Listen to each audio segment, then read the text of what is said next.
positivas, ¿no? Eh, si es que no se les hace complicado, en todo caso, anclar mi imagen, ¿no?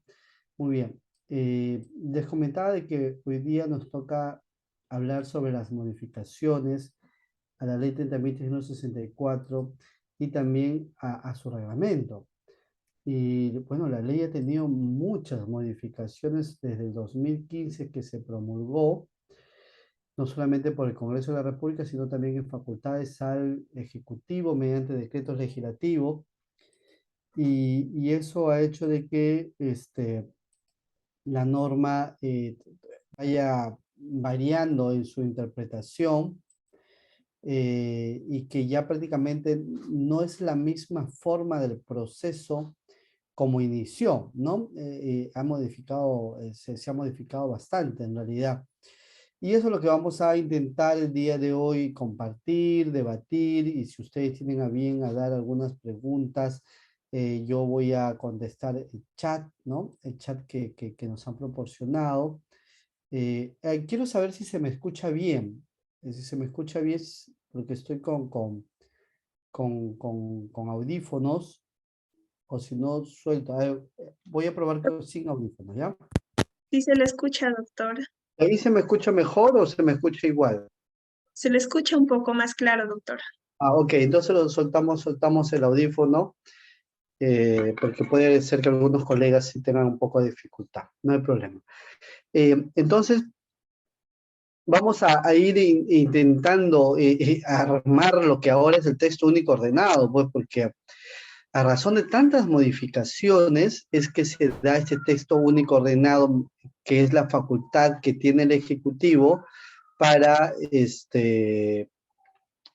diseñar una normatividad única, ¿no? Ya que recoge todas las modificaciones para que se pueda, pues, comprender mucho más. Sin perjuicio de ello, ha habido ahora último, en el 2023, unas nuevas modificaciones que ameritarán también unas complementaciones al texto coordenado. Por tanto, va a haber un parche más, ¿no? Este decreto supremo. Eh, eh, pero en el reglamento sí no tenemos un texto único ordenado, entonces tenemos normas aquí y de allá y que habría que ensamblarlo un poquito. Hay algunas instituciones públicas y otras privadas que han intentado, pues, hacer una suerte de ayuda de recopilación, pero no es oficial, ¿no? Pero bueno, así estamos. Bueno, vamos a iniciar. Eh, la ley inició con un proceso por etapas, en la cual la finalidad o la idea de este proceso era iniciar en los juzgados de familia, ¿no? En los juzgados de familia, lo que en ese entonces era el modelo de la Corte Superior de Justicia de Lima Sur. Y ingresar las denuncias por los juzgados de familia, una vez que concluía el trabajo del dictado de las medidas de protección, pasaba a la Fiscalía Penal. Y luego la Fiscalía Penal pasaba evidentemente al juez penal, si así lo consideraba la Fiscalía. Y finalmente era el juez penal quien se pronunciaba por la situación jurídica del imputado, pero también se pronunciaba por las pretensiones civiles, las pretensiones de familia, ¿no? Como las medidas de protección y las medidas cautelares. Ese sistema, que pareció interesante en un primer inicio, al final no se pudo concretar, porque nosotros, de alguna manera, en el Perú, eh, tenemos naturalezas distintas, estas dos especialidades. A diferencia de otros países, que no es un juez de familia quien dicta las medidas de protección, sino es un juez de violencia, ¿no? Que ve no solamente las medidas de protección, sino también las...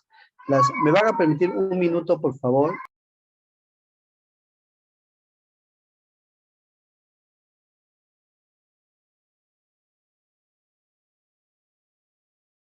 Bien, unos minutos, estimados colegas, hay que Esperar, el doctor parece que tiene interferencias de su menor hijo. Aquellos que desean participar, colegas tienen que levantar el icono de la mano para que el doctor les pueda absolver las dudas y o consultas que tengan. También el doctor siempre revisa el chat. Con confianza pueden dejar sus preguntas, estimados doctores.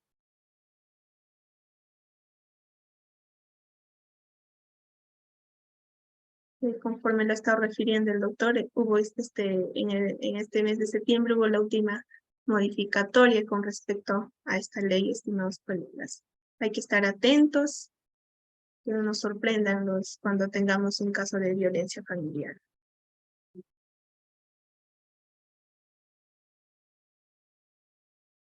También ya les he facilitado en el chat, están los números de nuestras asesoras de ventas. Para cualquier duda y o consulta que tuviesen con respecto al curso, al diplomado, al acceso del aula virtual.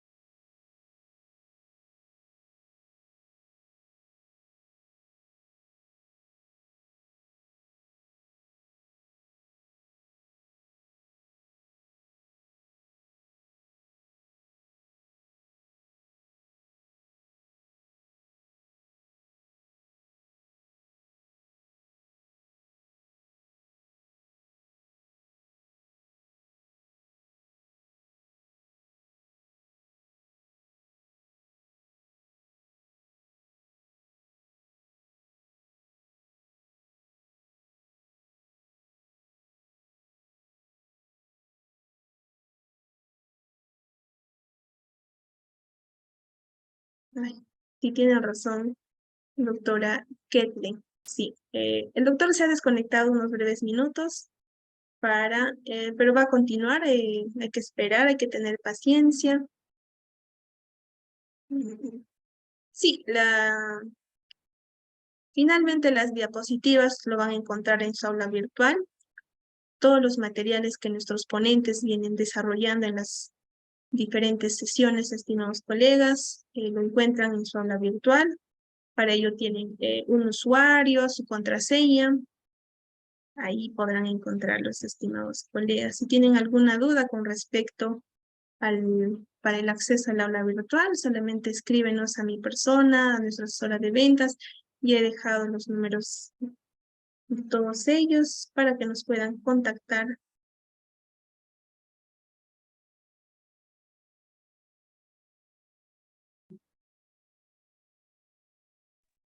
Ok.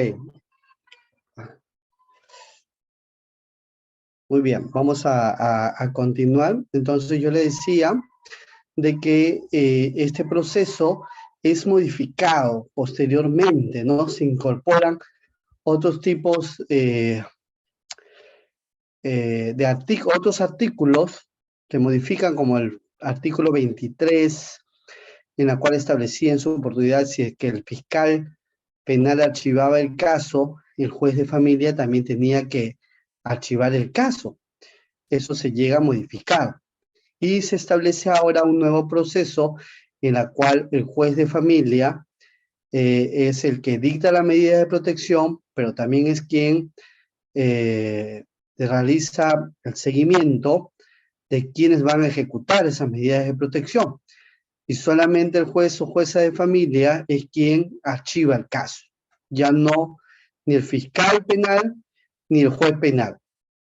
Eso se ha modificado, ¿no? Entonces hay que tenerlo claro, porque hasta ahora escucho todavía abogados que pareciera que no tuvieran claro esa situación y asesoran pues a personas que están investigados por delitos de desobediencia o resistencia a la autoridad, pensando de que el archivo del fiscal penal o la absolución del juez penal, bueno, habría una suerte de que archivaría también las medidas de protección, y conforme a las modificaciones, eso no es correcto, ¿no? Entonces, paralelamente será el fiscal penal quien investiga y el juez penal quien sanciona los casos de violencia, ¿no? Pero solamente se pronuncia ahora el juez penal por la pretensión sancionatoria y la reparación civil, más no por las pretensiones del derecho de familia.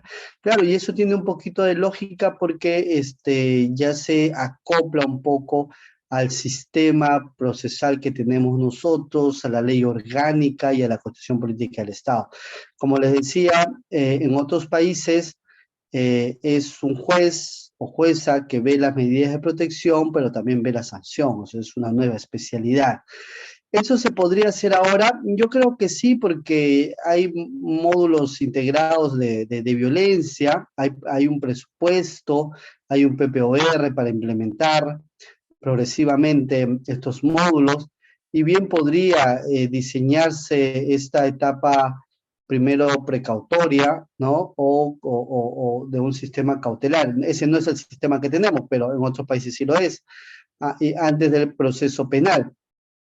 Pero bueno, ya está diseñada la ley ahí y de alguna manera volverlo a, a modificar creo que ya no sería muy pertinente, ¿no? Muy bien. Entonces, entre las normas que salieron está el decreto legislativo 1386 del año 2018, en la cual incorpora y modifica algunos artículos, como por ejemplo, modifica el artículo 16, que es prácticamente es el centro, ¿no?, del proceso especial, del proceso de medidas de protección.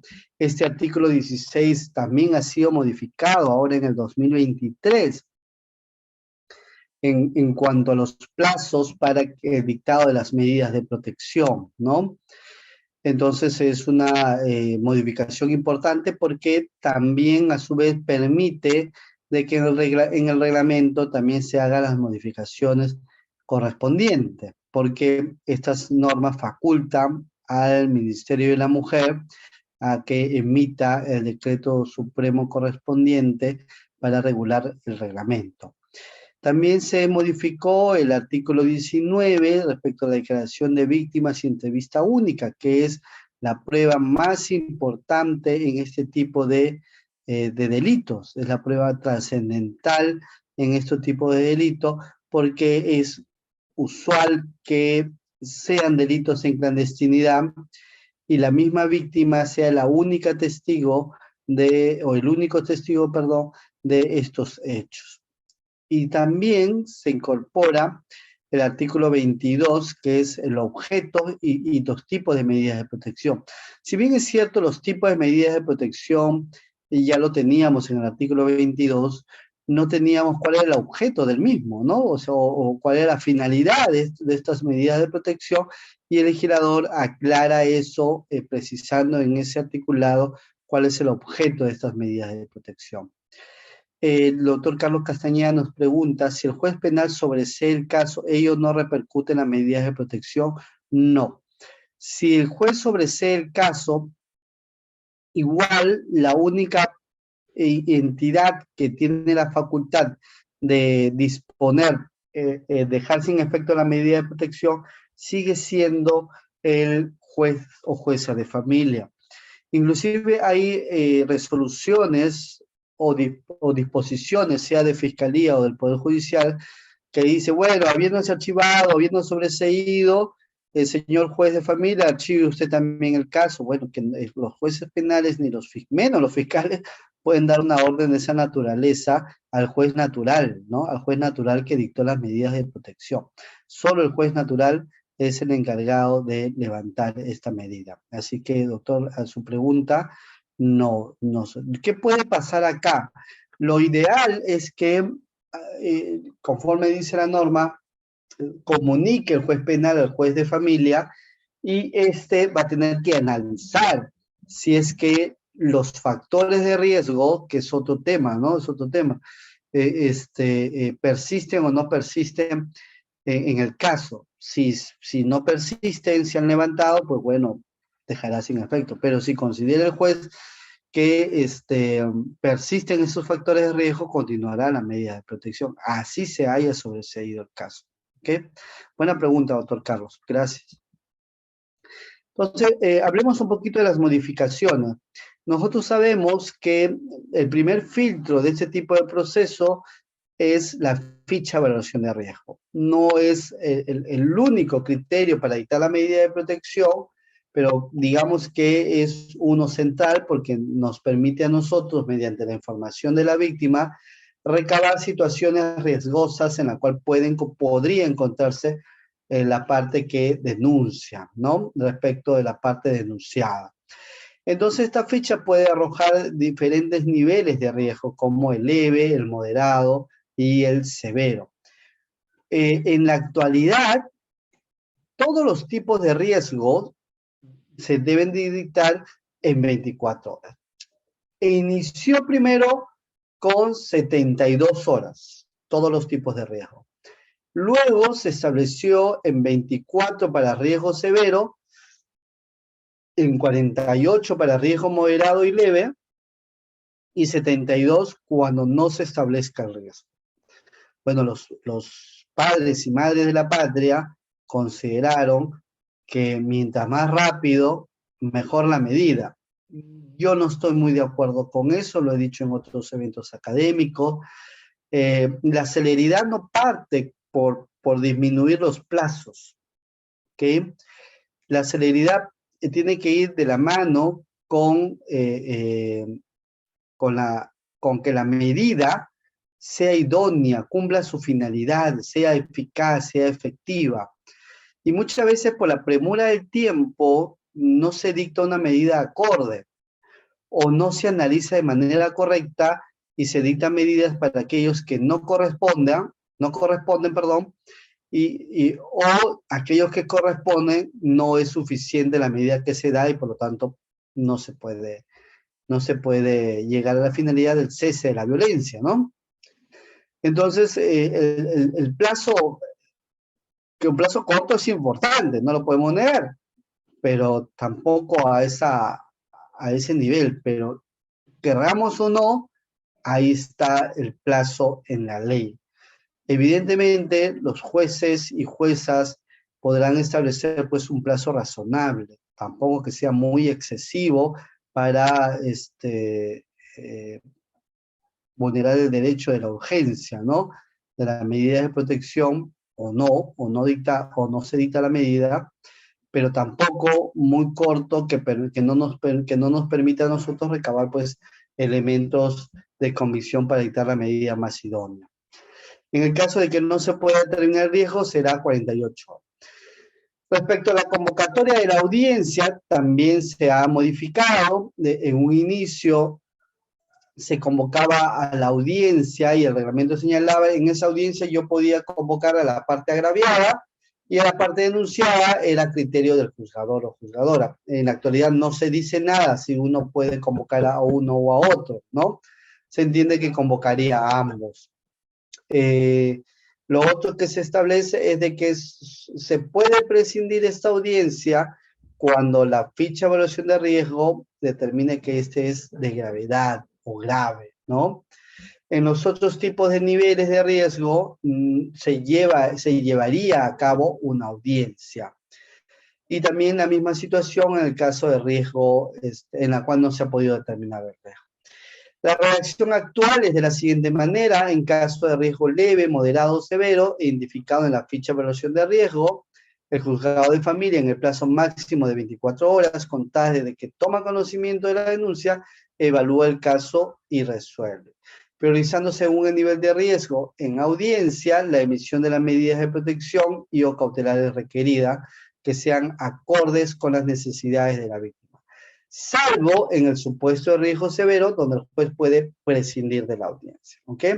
Esta prescindencia de la audiencia en caso de riesgo severo, el Tribunal Constitucional ya se ha pronunciado y establecido que es viable a razón de la urgencia, la protección de los derechos de las víctimas, sobre todo en el caso de víctimas mujeres que han sido violentadas por su condición de tal.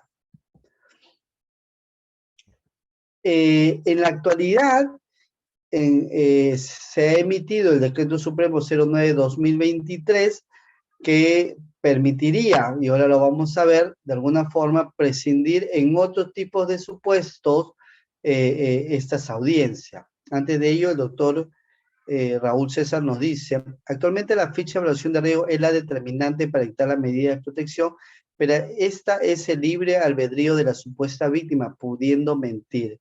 ¿Cómo frenar ese problema? Ok, frenar no se puede frenar. Bueno, primero veamos si es un problema, ¿ok? En primer orden, lo primero que tenemos que señalar es que lo que usted refiere se emitió con el decreto supremo, decreto legislativo 1470, en la cual se permitía que con la sola ficha de valoración de riesgo se dictaran las medidas de protección. Pero eso fue a razón de la emergencia sanitaria e inclusive yo creo y muchas salas superiores determinaron de que era necesario recabar otros elementos de convicción para dictar las medidas de protección o no, y se han anulado algunas. Entonces depende pues de quienes han podido apelar, no todos han tenido esa posibilidad de apelar la resolución. Pero ese decreto legislativo ya, ya no está vigente porque su vigencia dependía de la emergencia sanitaria. Y como esta ya se ha levantado, por lo tanto ya no tiene vigencia. Ahorita vamos a ver cómo no solamente la ficha de evaluación de riesgo es la que determina las medidas de protección o determinaría las medidas de protección. Y por esa parte se tendría que apelar, ¿no? Apelar si es que hay otros elementos. Ahora, las partes denunciadas también tienen la posibilidad de incorporar medios de prueba, ¿no? Entonces, es perfectamente posible en la cual se pueda establecer un debate, ¿no? O por lo menos que el juzgador o juzgadora responda a los medios de prueba que uno ha presentado, ¿ok? Entonces, el detalle es que los victimarios o las partes que son presuntas agresoras no toman o lo toman muy a la ligera ese tipo de proceso y solamente reaccionan cuando hay el momento de apelar, ¿no? Buscan a los abogados muy tardíamente. Cuando desde el momento que la policía los llama, ¿no? Es el momento de actuar, en realidad. Y hay abogados y abogadas que también la misma situación no toman muy en serio o no están especializados en el tema. Entonces no saben cómo contraatacar, ¿no? Entonces sí se permite presentar medios de prueba en cualquier momento. Si yo sé que ya lo llamaron a comisaría, desde ahí ya yo puedo presentar los medios de prueba correspondientes, ¿ok? Vamos a ver qué otros criterios se debe de tener para determinar una medida de protección conforme a las modificaciones que ha tenido la ley en el tiempo, ¿no? ¿Cómo saber si la víctima miente o no miente? Bueno, yo no puedo decir que haya víctimas que lo hagan, no solamente porque lo quieren hacer, sino porque también pueden tener un asesoramiento en el cual miente, ¿no? Por eso la importancia de que los abogados de la defensa de la otra parte sepan leer la ficha de evaluación de riesgo y poder presentar algunos elementos que puedan contrarrestar lo que dice la ficha, ¿no? Eso se permite, eso es viable. Muy pocos abogados lo hacen, pero sí conozco algunos cuantos que son especializados, que son docentes inclusive también, pero que como son litigantes, su ámbito de trabajo está en las partes imputadas, ¿no? Y que hacen un buen trabajo leyendo las fichas y presentando los medios de prueba para desacreditar un poco la información que establece la ficha. Ahora, ¿cómo saber si una persona está mintiendo o no? Es muy difícil. Por eso que la ficha, desde mi punto de vista, es un instrumento que ayuda, ¿no?, a recabar información por el juez o la juez, pero la importancia de la audiencia es trascendental. Se entiende que el decreto legislativo 1470 también, de alguna manera, permitía la no realización de audiencia. Entonces, durante toda la pandemia, no se han llevado a cabo audiencias, ¿no? Y al no llevarse a cabo las audiencias, no ha permitido hacer un filtro también, ¿no? Entonces, pero se entiende que a partir de mayo, 20 y tantos de mayo, ya los jueces tienen que estar empezando a programar la audiencia, a excepción de aquellos que se pueden prescindir, ¿no? Muy bien. La doctora Chile nos dice, hay casos donde la ficha sale moderado, pero también puede haber certificado médico legal que acredite lesiones. El riesgo sigue siendo moderado, el juez puede concluir o calificar el riesgo como severo por las lesiones. Ok, muy buena pregunta, doctora. La ficha versión de riesgos siempre será un instrumento que ayuda al juez. Pero es el juez o la jueza quien tiene la facultad de diagnosticar el riesgo real. ¿Está bien?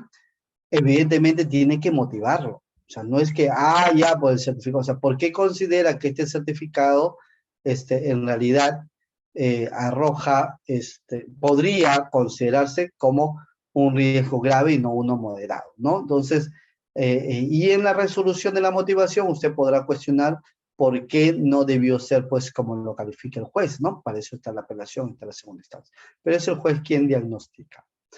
La doctora Atenchuy nos dice, doctor, entonces la defensa del agresor puede solicitar que el juzgado programe audiencia en caso de los 3 riesgos. En caso de los 3 riesgos, puede solicitar que se programe audiencia. En el caso del riesgo severo, es facultad del juez convocarla o no convocarla. ¿Está bien? Pero sí se puede solicitar al juez que programe audiencia. Por mandato de la ley. El doctor Jorge Rodríguez, si es que no lo convoca, tendría que motivar por qué no, ¿no? Tendría que justificar por qué no lo convoco.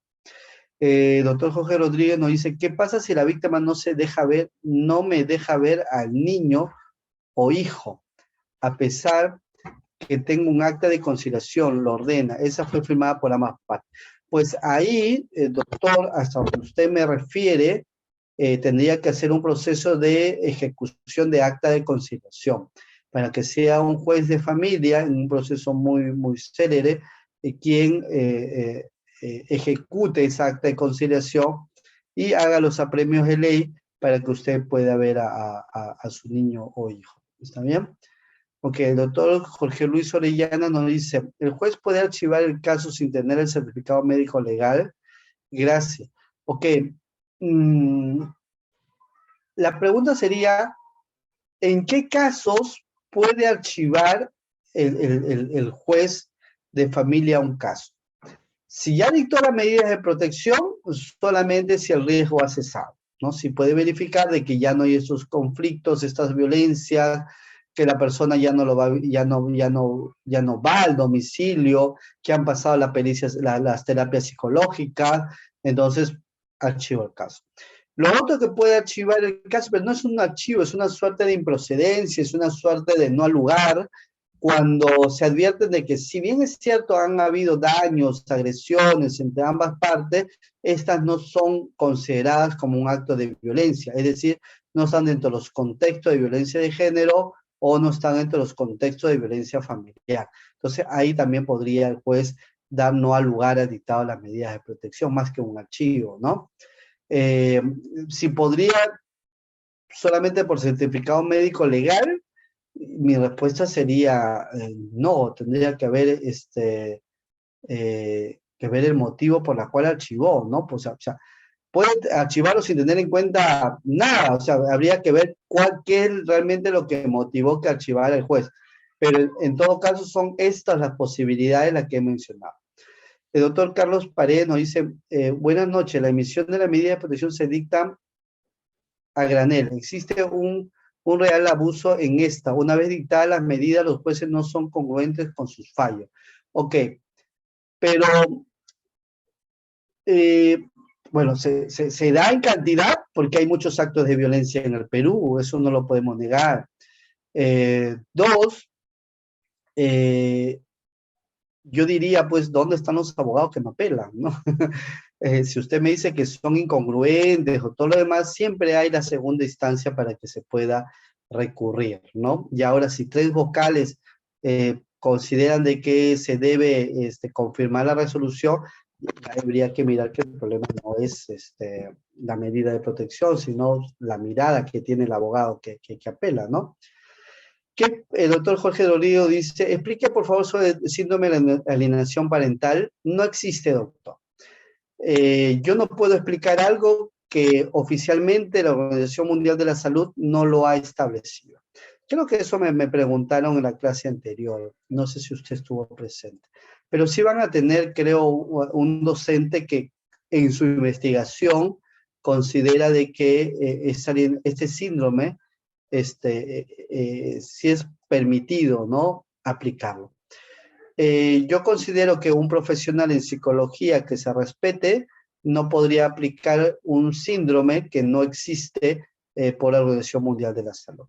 Lo que sí puede haber es que estas personas, los hijos e hijas, inclusive las personas adultas, puedan ser una suerte de manipulación, de poner en contra al padre de uno a otro. Eso sí puede existir y el psicólogo lo advierte y lo dice en su propio informe. Pero muchas veces las partes consideran, eso es alienación, y el psicólogo dice, no se pronuncia, ¿no? Y por lo tanto es una percepción que puede tener la parte, pero no el profesional. ¿Está bien? Sí es verdad que hay algunas resoluciones de la Corte Suprema que en el año 2015, 2016, estableció que había el término alienación parental, pero eso fue porque los dos profesionales de psicología señalaron en su informe ese tipo de síndrome. Claro, porque se puso de moda, pues, ¿no? Y a veces la moda, ¿no? Hasta que la OMS ratificó de que no es viable este tipo de síndrome y ya los psicólogos no lo mencionan. ¿Ok? Tanto es así que ahora último hay una resolución de una casación que establece la Corte de que, bueno, que no es aplicable este tipo de síndrome. El doctor Pascual nos dice, a raíz de celos se puede dictar medidas de protección. Depende, todas las personas somos celosas, ¿no? Siempre tenemos algo de celo. El detalle es ¿qué es lo que ocasiona los celos dentro del acto de violencia, por ejemplo? Yo puedo celar a mi esposa y le digo, oye, ¿qué pasa, no? ¿Tú por qué miras ahí al costado, no? Y mi esposa me dice, ¿y a quién estoy mirando? No estoy mirando a nadie, ¿no? Y ahí puede quedar.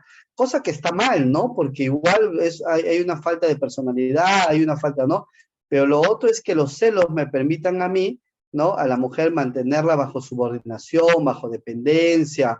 Esa es otra situación, ¿no? Por lo tanto, que son las consecuencias o relaciones de la violencia de género. Ahí sí, pues, se podría dictar medidas de protección. Habría que verlo caso por caso. Muy bien. Natalia Basalano dice, una vez notificado la medida de protección, el denunciado recién se entera de la denuncia.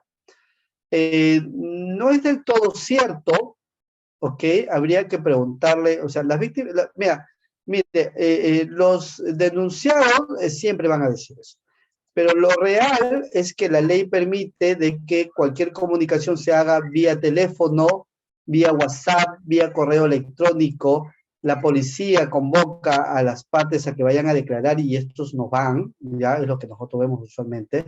Pero evidentemente las medidas de protección se notifican de manera formal, es decir, con lo establecido en el Código Procesal Civil. Entonces es ahí donde uno puede decir, formalmente recién toma conocimiento, pero quien domina esta ley sabe de que hay un mínimo formalismo. ¿Qué quiere decir eso? Que hasta en las formas de citar se van a recurrir a otros mecanismos no formales como lo establece el Código Procesal Civil.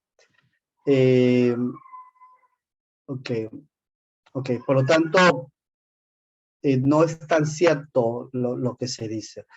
Si eso fuese así, usted tiene expedito también el derecho de apelar. Yo no sé por qué no apela, o sea, todos me dicen eso, pero me dicen, apelé y la sala me dijo, ya, esa es otra cosa, ¿no? Ya, esa es otra situación, habría que argumentó la sala. En segunda instancia no revisa medios probatorios, solo confirma. Es que la sala solamente revisa los agravios. La pregunta es, ¿qué agravio puso el apelante? Si el apelante dice, mi patrocinado es inocente, no se convocó a la audiencia, esto es inconstitucional, bueno, la sala le va a decir, no es inconstitucional, la ficha de riesgo es válida, le va a decir, etcétera, etcétera. Esos son sus agravios. La sala le responde lo que ustedes mencionan como agravio. Sí he tenido yo abogados que cuestionan, por ejemplo, el contexto, te explica muy claramente que esto no puede ser una violencia de género, te explica muy claramente que esto no puede ser una violencia familiar, sino un conflicto familiar. Entonces dominan el tema y obligan a la sala a que pueda revocarlo. Pero si sus agravios son meramente poéticos, poéticamente le va a responder la sala. No se olviden que en la sala tenemos pues el principio de congruencia recursal. Solamente respondemos a lo que ustedes consideran como grave. Pero ¿qué hago cuando la violencia recae en el menor? Bueno, cualquier persona puede denunciar, no solamente los padres, un familiar, el profesor, el vecino, hasta el mismo menor puede denunciar los hechos de violencia y por lo tanto se podrá dictar medidas de protección a favor de estos niños.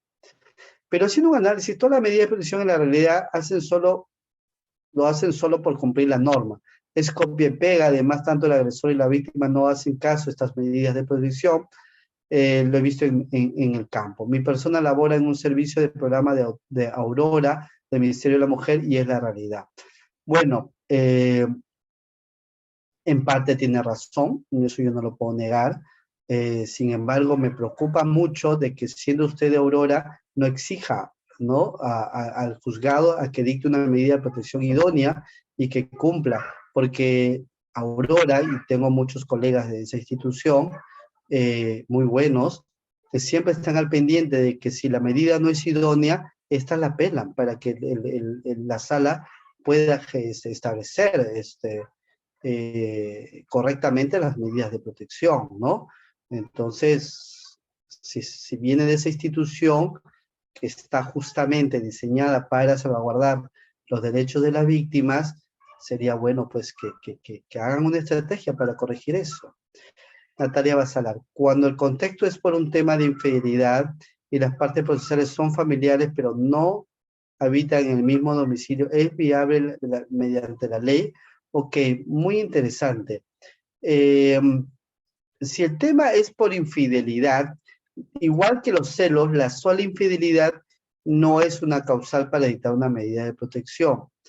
Puede darse cuando yo considero que las mujeres son sujetos, sujetos de placer sexual del varón, y por lo tanto tomo una mujer, tomo otra mujer, o sea, mi infidelidad viene en agravio de considerar de cosificar a la mujer como un objeto sexual. Ahí podría considerarse una violencia de género y por lo tanto podría darse las medidas de protección. Así que habría que verlo caso por caso. El doctor nos dice, la medida de protección con alejamiento de domicilio es sinónimo de separación definitiva de la pareja. No. Tanto es así que la Corte Suprema ha establecido que no procede un divorcio de separación, de hecho, cuando la separación se ha dado por el cumplimiento de una resolución judicial. Por lo tanto, hay jurisprudencia sobre eso. ¿Está bien? No es una separación definitiva.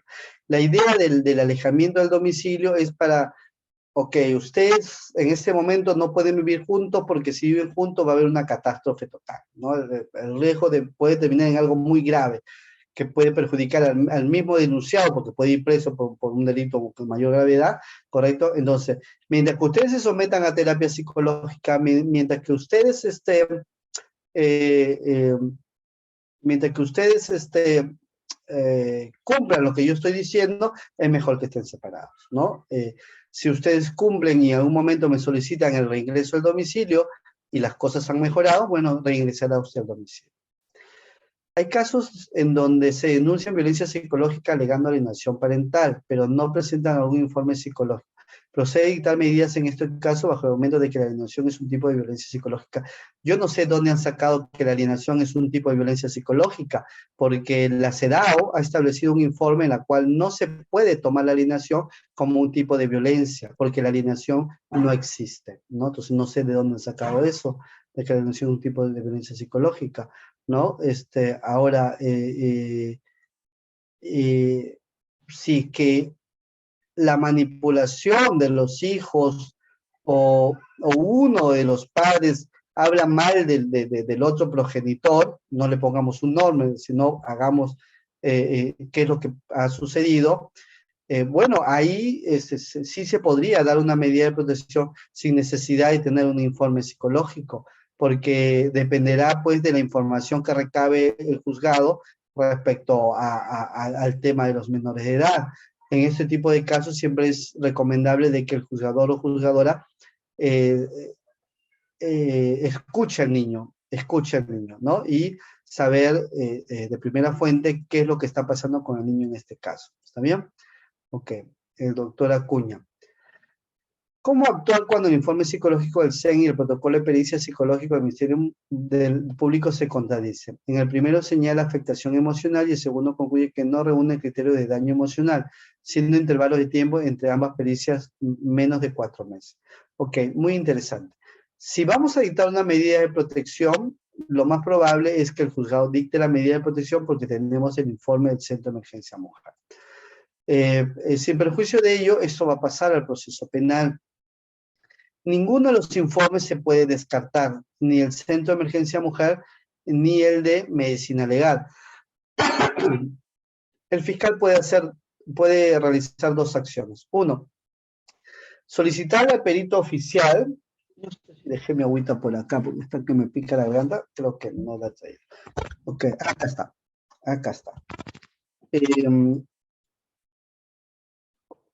El fiscal puede solicitar al perito oficial, remitiéndole este informe psicológico del Centro de Emergencia Mujer, para que se pronuncie sobre él, ¿no? Y diga lo conveniente sobre ello. Lo otro es que ahí podrían ponerse de acuerdo. Y uno puede decir, bueno, según lo que se ha recabado, según el tiempo, según tales características, qué sé yo, podría darse una afectación, o estoy de acuerdo con el informe sistema, qué bien raro que suceda eso, ¿ok? Pero puede darse, no digo que no. O puede confirmar de que se mantiene que la pericia que no hay una afectación emocional, ¿ok? Entonces, eso no descarta uno a otro. La Corte Suprema ha establecido de que esto tendrá que ser debatido, y por lo tanto podría haber un debate pericial, tanto en investigación preparatoria, o si no lo hay en esa etapa, en juicio oral, ¿no? Entonces ahí de esa forma podría el juez establecer alguna convicción de uno u otro lado, sea para un sobreseimiento o para continuar la otra etapa, ¿no? De juicio oral, igual en juicio oral si es para una absolución o para una condena, pero lo más importante no es el contenido del informe, ni quién hizo el informe o la pericia, sino el debate, ¿no? En la cual ahí se va a cuestionar quién hace el informe, cuál es la técnica que utilizó, si esa técnica es apropiada o no, ¿no? Eso es lo que va a motivar realmente al momento de generar convicción. En caso de un menor de 11 años aproximadamente agrede a otro menor de esa edad o menos, o que en el CAR, ¿qué acción corresponde a la Fiscalía? ¿Sería competente para conocer el hecho? Sería competente la Fiscalía de Familia, pero cuando son menores de 14, no hay un proceso de adolescente, perdón, ni justicia penal juvenil, ni menos de adultos, ¿ok? Ahí lo que se hace es dictar medidas de protección para ambos, porque ambos se encuentran en una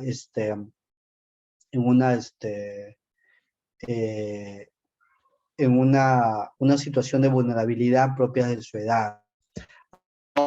Si la pregunta va, si se va a dictar una medida de protección, bueno, ahí no son familia, ¿no? No son familia, no están dentro del grupo de familia. Lo otro es de que si son mujeres las agredidas, habría que ver si eso se ha hecho por una violencia de género, y dudo mucho que a esa edad haya una violencia de género, aunque no la descarto, ¿no? Entonces yo creo que más va a ir al proceso de tutela especial de niños que han infringido la ley penal.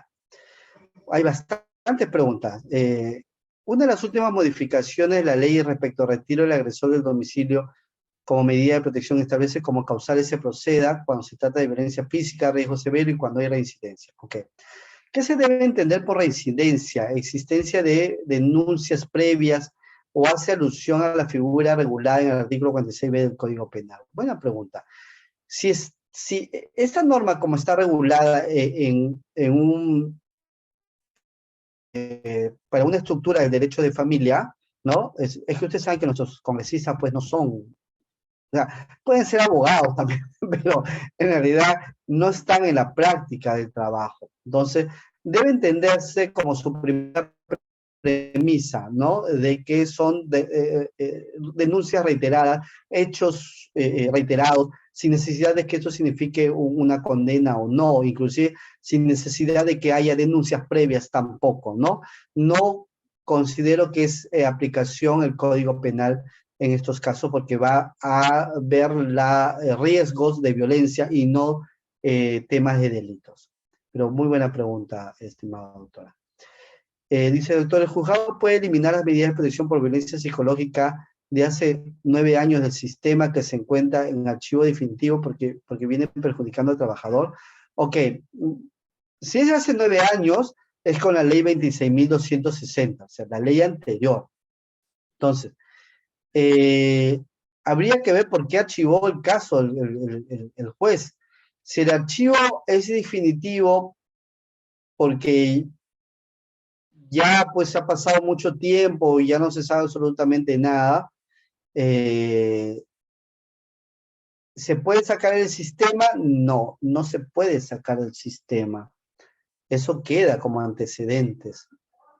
Y usted lo dice para un certificado de, habría que ver qué cosa ha establecido el juzgador respecto al archivo, porque la verdad que muchos de esos casos se han archivado porque, bueno, han pasado tantos años que no ha habido movimiento en la ejecución y se remite el archivo provisional. Y luego el archivo provisional han pasado 6 meses, dice la norma administrativa, y se pasa al archivo definitivo. Pero eso no significa que no se haya ejecutado. Podría haber ahí, por ejemplo, una indemnización que no se ha pagado, porque en ese entonces se establecía indemnización. Yo le recomendaría de que revise el expediente, ¿no? Vea el motivo del archivo, y si hay cosas que ejecutar, solicite, ¿no? A que ya se deje sin efecto las medidas de protección para que el archivo sea real, ¿no? Que no sea un archivo definitivo porque no hay espacio en el juzgado, sino que realmente concluya la ejecución, dé por concluida la ejecución y archívese definitivamente. Ahora, si hay esa resolución de ese por concluida la ejecución y archívese, yo creo que sí es posible solicitar el salida del sistema porque si no tendría que irse un proceso de amparo, un proceso de amparo también para que pueda no se pregunte su derecho al trabajo de la persona. El hecho de sacar del sistema no significa de que ya no lo vamos a ver, sino de que no salga al público en general, pero en el sistema va a aparecer. ¿Se dan cuenta? O sea, ya no sale al público en general, pero queda registrado, pues, como en la data queda registrado siempre. Doctor, mi pregunta respecto al celo era por razones de conflicto de pareja y no como violencia familiar, pero ¿qué es conflicto de pareja para usted? Pues para mí conflicto de pareja también puede ser violencia de género, porque un juez lo declaró infundada una apelación argumentando que el celo era un conflicto de pareja. Flojo. No, miren, los celos no necesariamente es un conflicto de pareja, yo tengo que darle contextualidad a eso. Si lo que ha querido decir el juez es que era el primer ejemplo que yo le di, ¿no? Que era un celo circunstancial y que ese celo circunstancial no genera una afectación psicológica, bueno, sí, digamos, pero no utilizaría yo conflicto de pareja, no sería el tema. Yo necesitaría de que no hay un contexto de autoridad, no hay un contexto de confianza, es un hecho circunstancial único, ¿no? Que no ha generado un daño tal, ¿correcto? Pero porque el conflicto de pareja a veces pues, es un prejuicio en realidad, ¿no? Se está considerado como un prejuicio. Entonces hay que ver. Pero si es eso lo que yo le digo, que es una situación que no ha ido a más, sí, pues sí, lo lógico es que se tenga que archivar, ¿no? Pero si el celo, así siendo conflicto de pareja, tiene una razón de ser, busca algo el denunciado, que es imponer el estereotipo, que es subordinar a la mujer mediante esos celos, es no quiero que andes con nadie, no quiero que vistas así, ¿no? No quiero que andes con tus amigos, no quiero que salgas con el jefe, no quiero que salgas a reunión. ¿Se dan cuenta? ¿Se dan cuenta? ¿No? El vestido hasta la rodilla. Eso es ya busca otra situación, ¿ok? Y mucha gente lo ve como un conflicto de pareja. Ok, muy bien. Si no se apela a la medida de protección, se podría sobreentender que el denunciado está aceptando tácitamente su responsabilidad. No. Si no se apela a las medidas de protección, el denunciado está aceptando que quiere ayuda para solucionar su problema familiar. Y si cumple con las medidas de protección, el juez va a levantar esas medidas de protección. ¿Está bien? La responsabilidad solamente se va a ver en el proceso penal y ahí usted puede hacer confesión sincera, acogerse a alguno de los medios alternativos de conflicto. Esa es otra situación, ¿ok? Pero en el proceso penal. La apelación puede sostener una defensa del proceso principal. Ok, ahí sí no le entendí. Mi apelación puede sostener una defensa en el proceso principal. ¿A qué se refiere con proceso principal? Si el proceso principal se refiere al dictado de las medidas de protección por el ACUO, se entiende que eso es lo que está cuestionando. Si su considero como proceso principal al proceso penal, son dos cosas distintas, ¿no? El proceso penal del proceso de... Quiero avanzar un poquito, pero sé que tiene muchas dudas. Quiere resolver sus casos usted. Ok, tengo un caso, justamente la doctora Cooper, de un papá llevó a sus dos hijos de 4 y 10 años a denunciar a la mamá por haber terminado con él. Eso es muy usual. Manipulando a los menores a decir que su mamá los agrede. El reconocimiento médico legal y el pericia psicológica salieron negativos los dos. El juzgado no emitió las medidas de protección, pero la sala revocó y le dieron las medidas de protección a los menores. Yo estaría más inclinado por la primera instancia, porque en realidad, según lo que usted dice, el motivo es porque la mamá no han terminado. Inclusive habría una suerte de venganza y utiliza el aparato judicial para generar esa situación. Bueno, pero así es, ¿no? Aún teniendo los medios probatorios que el menor habla en un audio confesando que su papá le dijo que vayan a poner sus huellas y diciendo que hablar en contra de la mamá. Sí, pues yo me inclinaría por la primera resolución, doctora. En realidad que sí. El doctor Jorge Rodríguez nos dice, en un proceso de violencia familiar, la parte agraviada puede pedir evaluación psicológica de parte del órgano municipal y Poder Judicial, pues además solicitar la evaluación de cámara GESER. Ok, las partes pueden pedir lo que quieran. Son libres de pedir. ¿Está bien? Que se le admita es otra cosa, ¿no? Va a depender. Por ejemplo, si la parte agraviada ya pasó una pericia o está programada una pericia, el juez no va a acceder, ¿no? A otra pericia porque la ley lo prohíbe. ¿Está bien? Solamente se hace una pericia.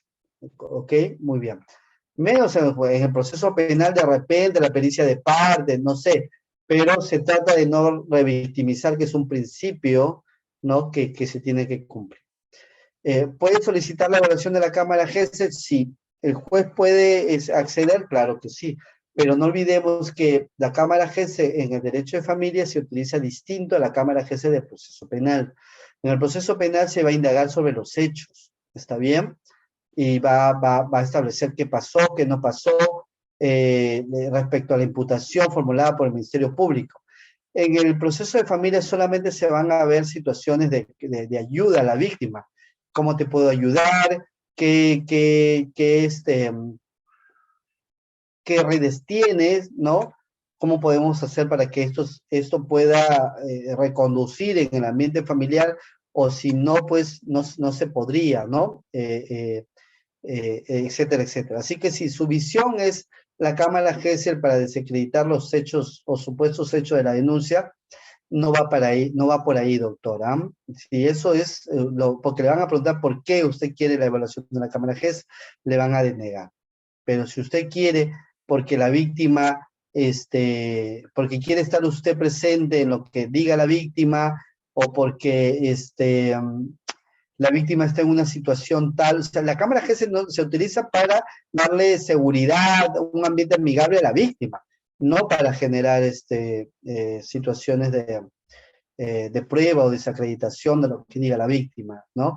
Eso va a ser en el proceso penal, porque en el proceso penal sí, si se hace como prueba anticipada, el juez de investigación preparatoria le va a permitir a usted, pues, hacer preguntas, con el filtro, evidentemente, del juez de investigación preparatoria. O sea, va a haber un debate ahí en la Cámara GES, eso es distinto. Así que va a depender de su estrategia. Si su estrategia para el proceso penal, yo creo que tendría que esperar, ¿no? Esperar al proceso penal. Ok, muy bien. ¿Cuándo se debe ampliar las medidas de protección?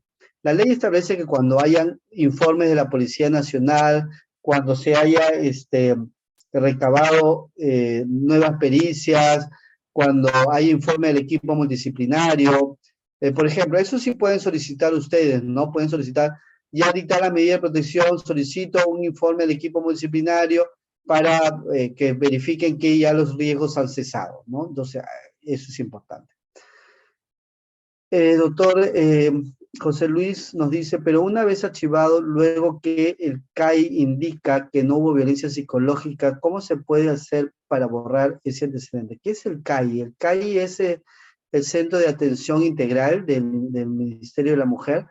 Bueno, el CAI no puede decir que no hubo violencia, el CAI no puede decir eso.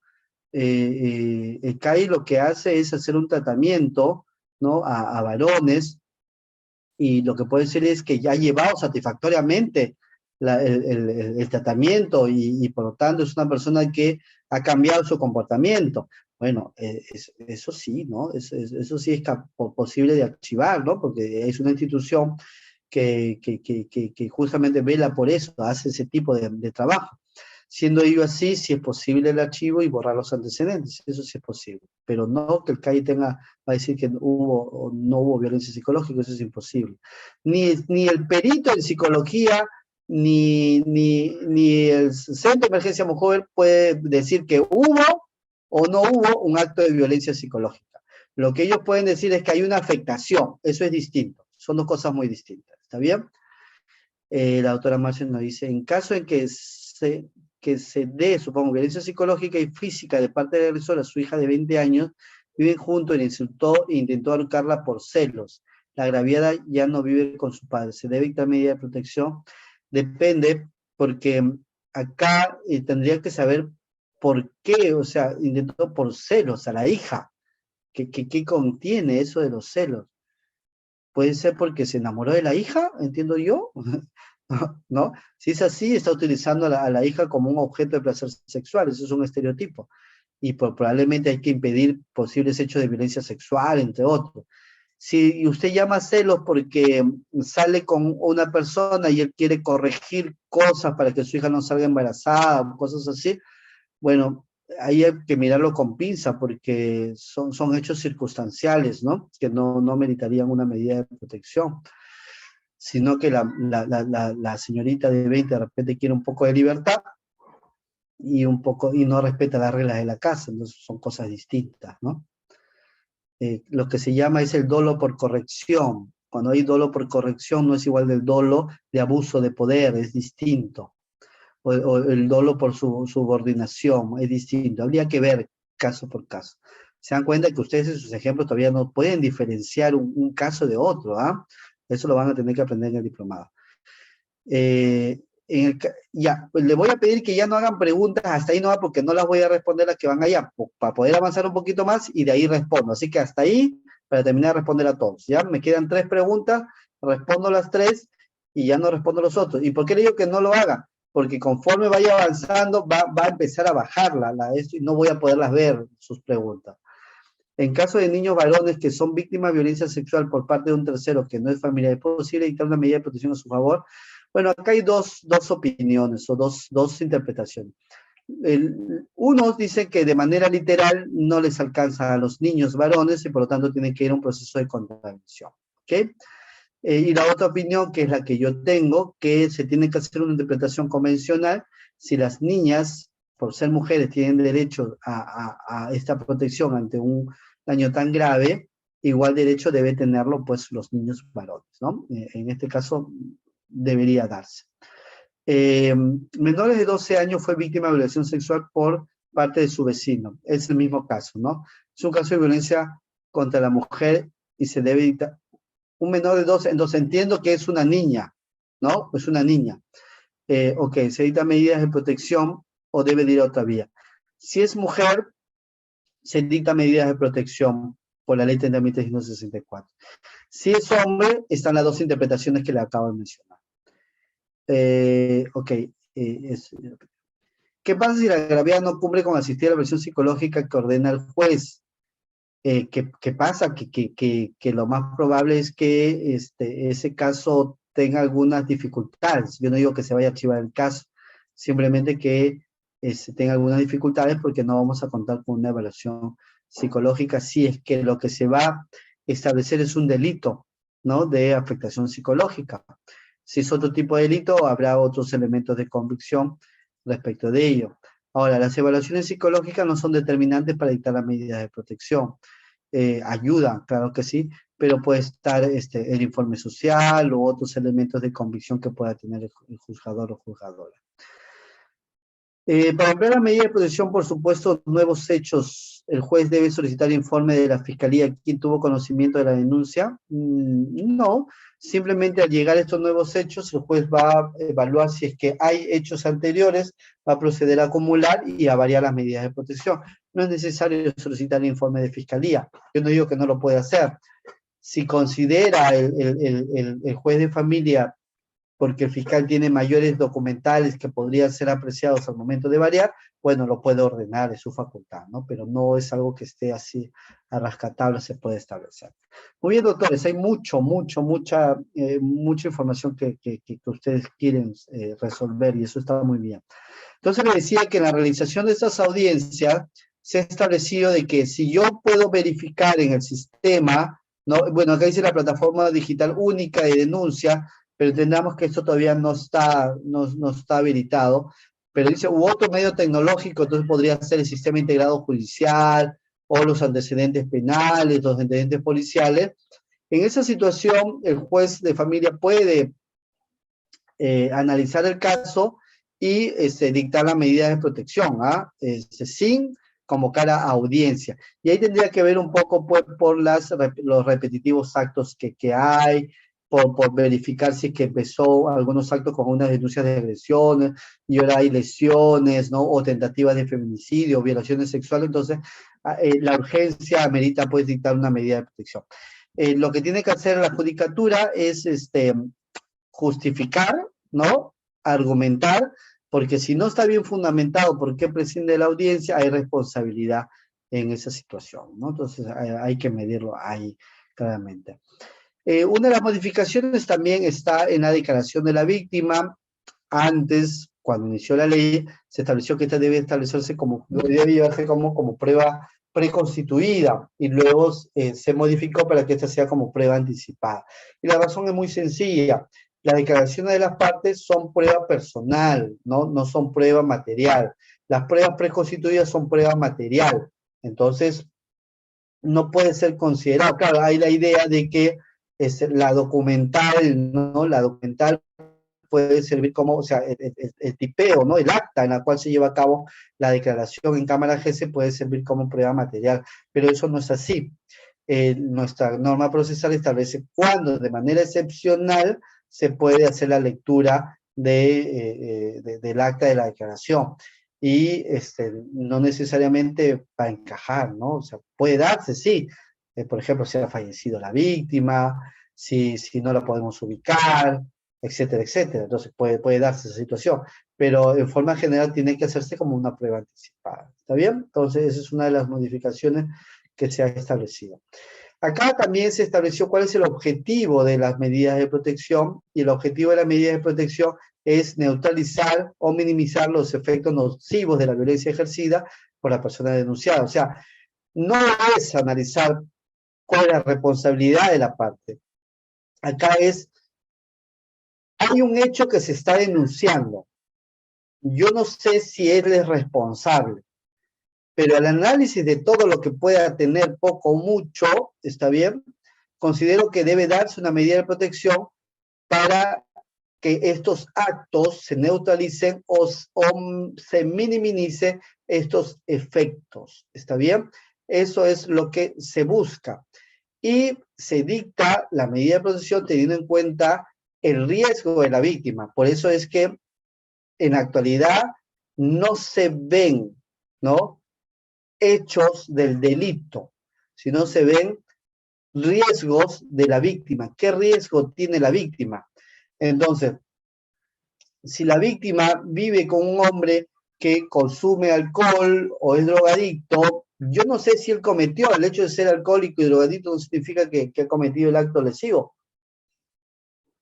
pero es un factor de riesgo y por lo tanto lo más probable es que vaya a proteger. Entonces es algo que no comprendemos, por eso que ustedes tienen esa frustración de que se resuelve con lo que hay y no es, bueno, es que es así.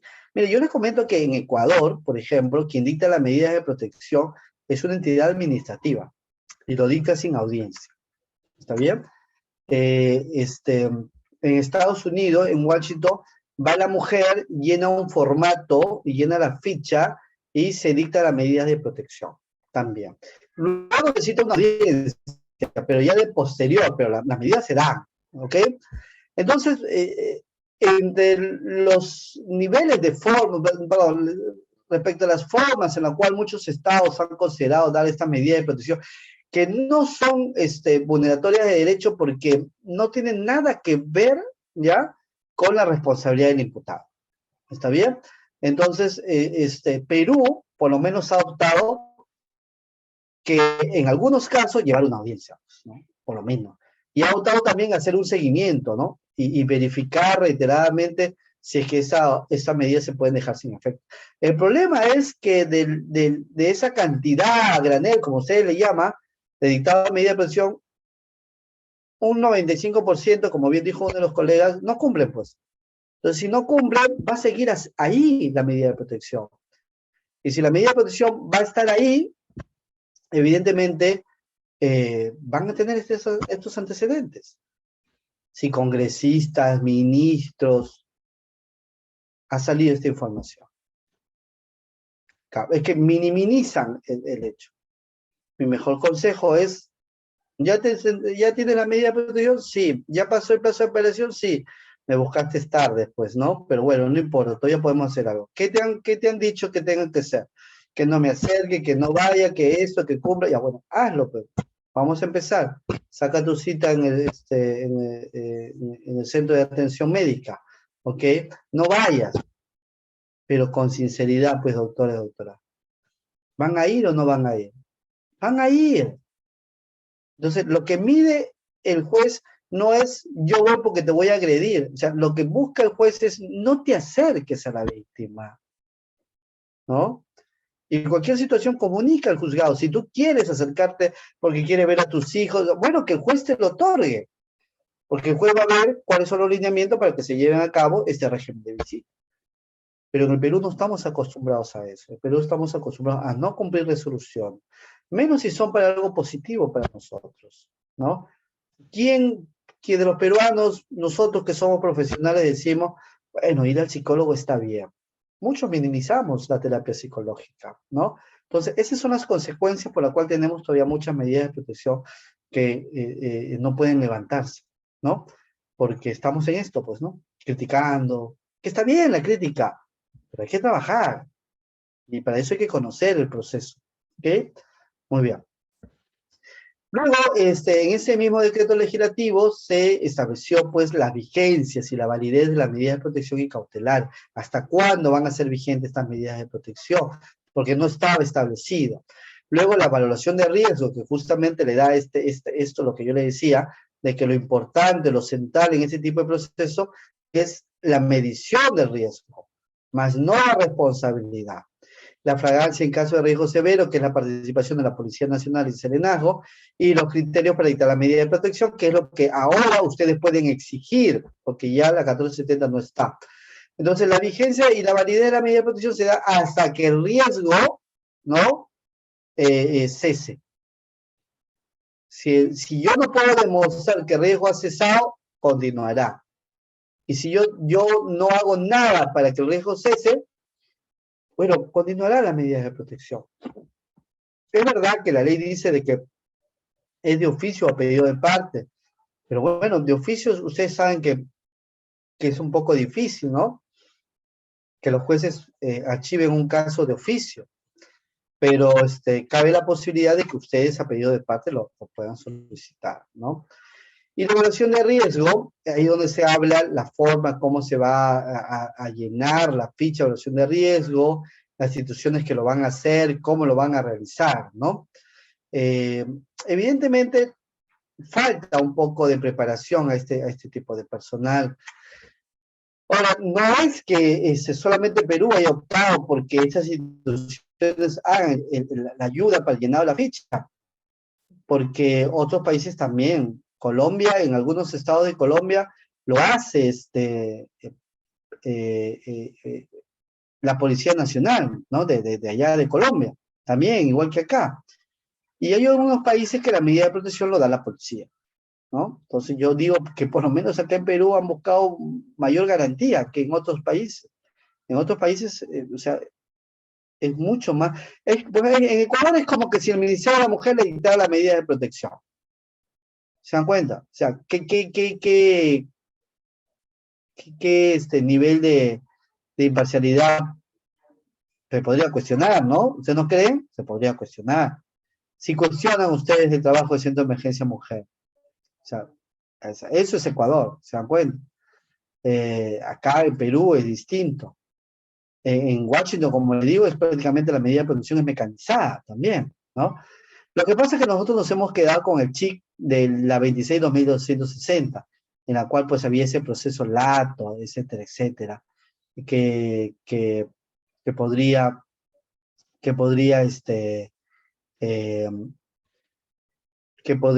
eh, generar una responsabilidad civil y una responsabilidad. Claro, en esa ley sí se tenía que establecer la responsabilidad. Esta ley no se determina la responsabilidad, es distinto.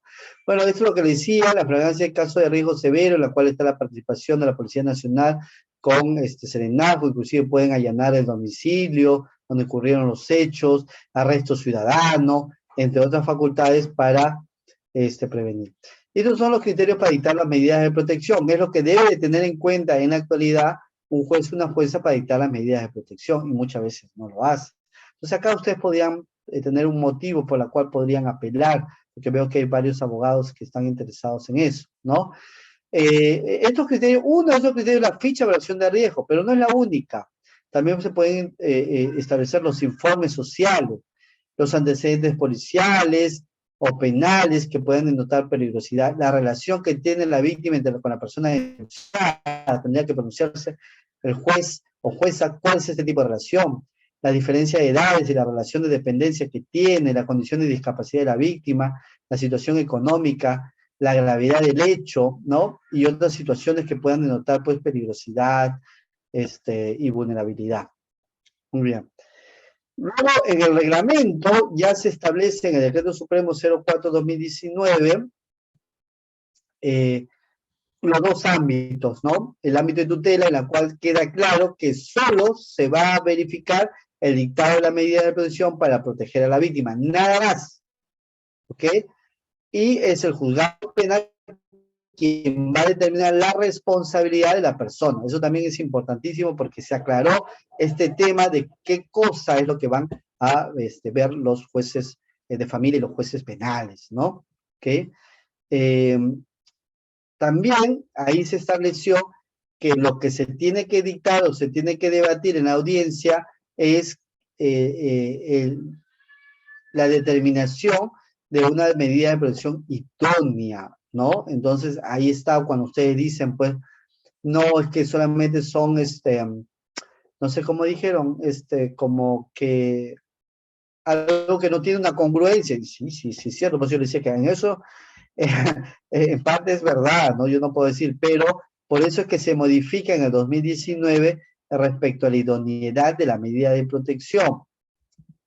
Y en el 2023, que es la última modificación al reglamento, se establece a qué se refiere el legislador cuando habla de idoneidad. Entonces ahí nos dice de que esta medida tiene que ser adecuada, oportuna, integral y ejecutable, ¿no? Y esto es muy importante porque para ello, para llegar a una medida de protección idónea, el juez tiene que analizar estos 4 elementos, es decir, verificar que los factores de riesgo que haya advertido, no solamente de la ficha, sino lo que haya advertido la persona juzgadora, tiene que responder, ¿no?, a las medidas de protección que vaya a dictar. Por eso es que en esta medida adecuada es el juez de familia quien diagnostica el riesgo, ¿ok? No la ficha, sino el juez. Eso es algo que tenemos que aprender ya a acostumbrarnos. La medida debe ser oportuna, porque ustedes, si dominan este tema, ustedes pueden cuestionar ello. Ustedes pueden decir que la medida no es idónea, por eso apelo, ¿no? Porque no ha establecido el juez la adecuación de las medidas. ¿De dónde saca que me van a retirar del hogar? Si yo no observo de la resolución que se desprenda de la motivación, que efectivamente hay un riesgo tal que amerite el retiro del hogar. ¿Se dan cuenta? Pero eso es cuando alguien domina el tema. Y para eso es este diplomado. ¿Está bien? Ok. La medida debe ser oportuna. Si la medida debe ser oportuna, porque debe responder a la ciclicidad, a la progresividad de los casos que de los casos que se ponen en tela de trabajo, porque no es lo mismo, pues, cuando estamos ante un inicio del ciclo de violencia, en alguno de que ya estamos, pues, en un ciclo repetitivo de los actos de violencia, ¿no? La medida debe ser integral, por lo tanto, debe responder también a alguna medida cautelar, pero esa medida cautelar tiene que ser conexa al acto que se persigue, ¿no? Si es que realmente va a responder a cesar los hechos de violencia. Y las medidas tienen que ser ejecutables porque el juez tiene que establecer cómo se van a llevar a cabo estas medidas en su ejecución. Ok. Vayan preguntando, ahora sí, voy a responder algunas preguntas. Luego se modifica el artículo 15 de la ley, en la cual se permite los canales virtuales. Esto es algo que se ha dejado la pandemia, que el decreto 1470 permitió no solamente el presupuesto, sino también la preparación para ingresar, pues, a la virtualidad. Ahorita ya los módulos de violencia del SNEF, del sistema especializado, son, o trabajamos con EJE, con el expediente judicial electrónico. Entonces, permitió que la ley 31.156 establezca canales virtuales, correos electrónicos, aplicación de mensajerías virtuales, etcétera, etcétera, para ser mucho más fácil. Eso se está implementando poco a poco porque las fiscalías, las comisarías, ¿no?, aún tienen presupuesto reducido para ello, o no han ido implementándolo. El Poder Judicial sí está implementando todo ello. Pero bueno, se entiende que poco a poco vamos a tener un sistema integrado para todas estas instituciones. Luego, en 2021, también se modifica el decreto supremo que también permite la implementación de la plataforma digital única de denuncias de violencia, que va a permitir, pues, unificar, de que todas las instituciones podamos ver cuántas denuncias hay, qué se resolvió, cómo van los procesos, indistintamente, sin tener ese límite, ¿no?, institucional de los sistemas que cada institución tiene. Pero eso todavía, pues, está en proyecto, todavía no se ha implementado en en todas las instituciones. Luego tenemos, en este mismo decreto, trabajamos la forma en la cual se van a presentar, pues, los informes de la Policía Nacional, para que estos también fueran digitales, o del Ministerio Público, así como la remisión de los expedientes y las medidas de protección a las mismas instituciones del Ministerio Público y de la Policía Nacional. Muy bien, voy a responder algunas preguntas para que no se me acumulen. Ya. Ya, acá cuando dicen no cumple con asistir a la evaluación psicológica, yo creo que lo que se refiere es que no cumple con al tratamiento psicológico, ¿no?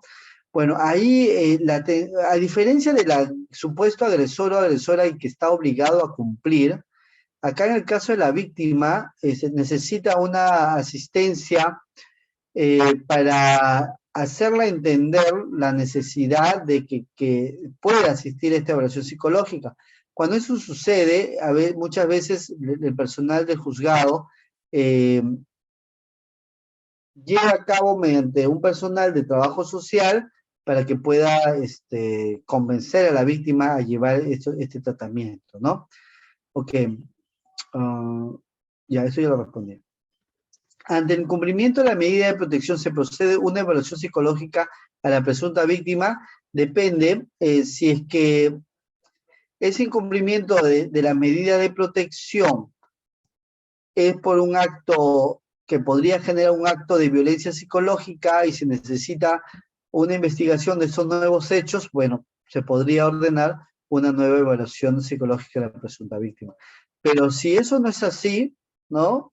Ha incumplido las medidas de protección y estamos ante otros tipos de supuestos, no es necesario esa evaluación psicológica para modificar, ampliar las medidas de protección, ¿no? Entonces va a depender del caso que se ha producido.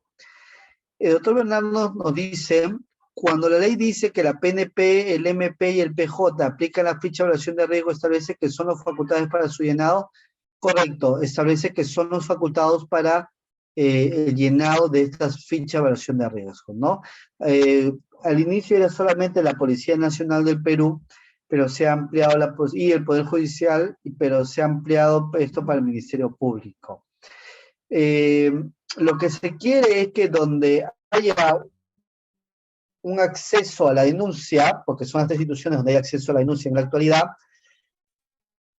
tenga esa posibilidad de hacer el llenado de la ficha de evaluación de riesgo. El doctor Elio nos dice si ellos son los entes correctos del llenado. Claro, son los entes correctos del llenado. Lo que usted se pregunta no es eso, si son los entes correctos, porque los entes son las instituciones, si son las personas correctas. Bueno, eso va a depender pues de la persona, ¿no? Si tenemos un personal policial preparado, que tiene conocimiento, que realmente va a llenar lo que corresponde y no va a ser que cuando yo he sido fiscal muchos años y sé muy bien de que muchas veces la policía trata de exagerar el caso, ¿no? Y no realmente recoge. No todos, evidentemente. ¿Podría suceder eso con la ficha? Sí, es posible que suceda eso con la ficha, pero no es una cuestión de institución, es una cuestión de personal, de la gente, del personal, y para eso hay que preparar. Ya di ejemplo en otros países al respecto también. El otro día nos dice, la PNP es la encargada de ejecutar las medidas de protección in situ, realizar el monitoreo, seguimiento y otros. Sin embargo, desde la implementación de la ley no se ha dado a la PNP la logística, recursos humanos. En síntesis, las medidas de protección no son eficaces ni sostenibles. Es verdad. Primero hay que aclarar, la PNP no es la única entidad encargada de ejecutar las medidas de protección. El problema es que los jueces se han quedado con ese chip.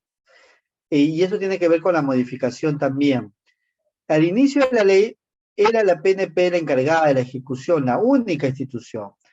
Luego se ha modificado. Yo estoy dictando curso para jueces ahora y sí encuentro que muchos jueces piensan que solamente la PNP.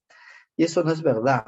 La ley establece otras instituciones, inclusive el equipo multidisciplinario del Poder Judicial, incluso también otras instituciones como Centro de Emergencia Mujer, de MUNA, etcétera, etcétera. Pero también deja abierto a que el juez vea qué otras instituciones pueden ejecutar, dependiendo de las competencias que tenga, ¿no? Ahora, respecto al seguimiento, claro, la policía lo tiene que hacer porque la ley lo ha facultado, ¿no? Pero el monitoreo sí lo tiene que hacer el juez, desde mi punto de vista. Eso también lo debatí ahora último. Hay jueces que no, que creen que ese seguimiento no lo hacen ellos, ¿no? Entonces, pero ellos gestionan pues el seguimiento, entonces son parte del seguimiento. Y es verdad que la PNP no tiene la logística ni recursos humanos para hacer la cantidad de casos que tiene. Y ese es uno de los motivos por los cuales esas medidas no son eficaces. Totalmente de acuerdo, totalmente de acuerdo. La doctora Salar nos dice, ahora se está viendo en aumento de casos de medida de protección por trata de personas. Sí, es cierto, ha crecido bastante. Ya de por sí había, si no queda invisibilizada, había fachadas, hasta ahora hay, ¿no? En bares. Yo he trabajado muchos años en Bagua Grande, y a mí me dio mucha sorpresa cuando hacíamos operativos, como estos barcitos, ¿no? Estos barcitos chiquitos que uno dice, pues, unos borrachitos, y uno entraba y era todo un mundo. Uno entraba al segundo nivel, que había una cocina, ¿no? Y luego entraba y era todo, disculpen el término, pero era una suerte de bordel, ¿no? Informal, ¿no? Que se armaban ahí y se traían muchas niñas de la selva, de las comunidades andinas, y muchas de estas niñas, cuando decíamos para regresarlas a su zona, no querían, porque ya pues ya tenían una vida distinta, ya ganaban su plata, eh, y ya teníamos que tener otras estrategias para poderlas ayudar y salir de ese mundo de la trata, ¿no? Y ahora pues se ha incrementado más por el caso de los migrantes. Se traen muchas mujeres migrantes para trata de explotación sexual. Y también hombres, también para trabajo, pero en el caso de nosotros nos interesa todo lo que tenga una connotación de violencia de género. ¿Se podría establecer un plazo bajo el apercibimiento para que las víctimas retornen a su lugar de origen, teniendo en cuenta que las víctimas corren peligro inclusive en los hogares? Claro, puede ser una medida de protección que las víctimas retornen. Habría que ver cómo es ese retorno viable, ¿no? Pero sí, con red de apoyo se puede hacer.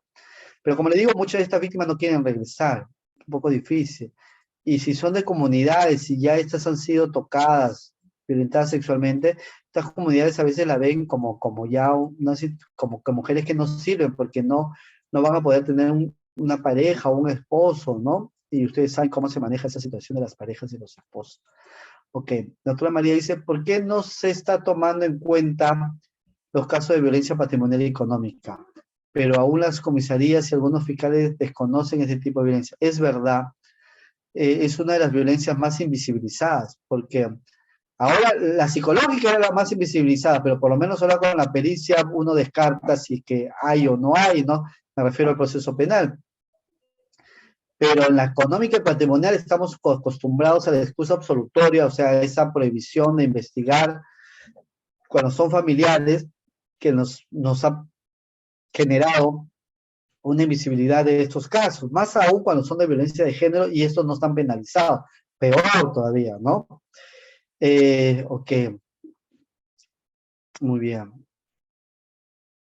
Muy raras veces se dan alimentos a un menor y patrimonial de algunos bebés de los cónyuges.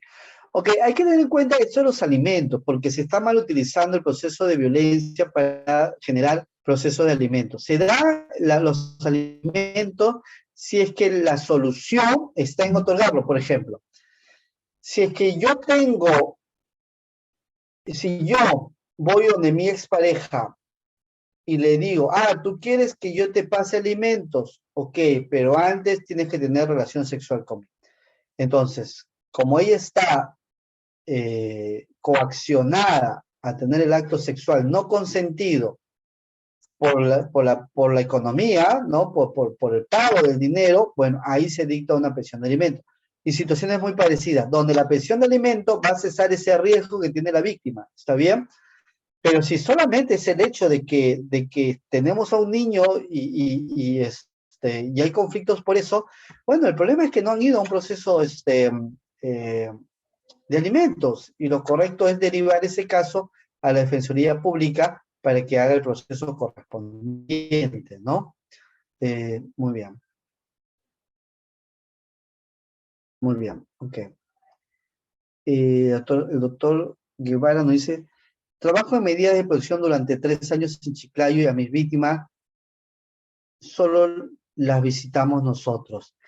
Sí, hay muchas cortes y yo estoy de acuerdo. Yo he dicho bien claro de que no solamente la policía tiene la obligación de ejecutar.